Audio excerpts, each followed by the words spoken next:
এখানে চলে এসেছি। আজকে দেখো বানাবো ডাঁটা, বেগুন, আলু আর টমেটো দিয়ে একটু তরকারি করব হালকা পাতলা, কারণ এখন গরমের টাইমে হালকা পাতলা তরকারি খেতে ভালো, টেস্টিও লাগবে, তার জন্য এটা বানাবো। দেখতে থাকো।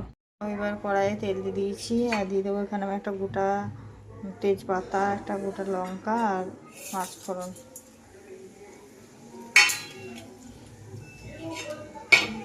আর এখানে বেটে নিয়েছি আদা, রসুন, জিরে, ধনে আর হলুদ।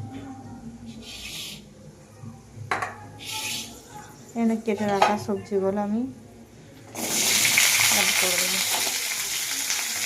ভালোভাবে ভেজে নিচ্ছি। দেখো এগুলো আমার ভালোভাবে ভাজা হয়ে গেছে। এবার আমি বেটে রাখা মশলাটা অ্যাড করে দেবো আর দেবো একটু লবণ পরিমাণ মতো। ভালোভাবে কষিয়ে নেব, তারপরে জল ঢেলে দেবো। এরকম মশলাটা কষানো হয়ে গেছে, আমি এবারে জল অ্যাড করে দেবো। আমি তরকারিটা হবার জন্য ঢাকা দিয়ে দেবো।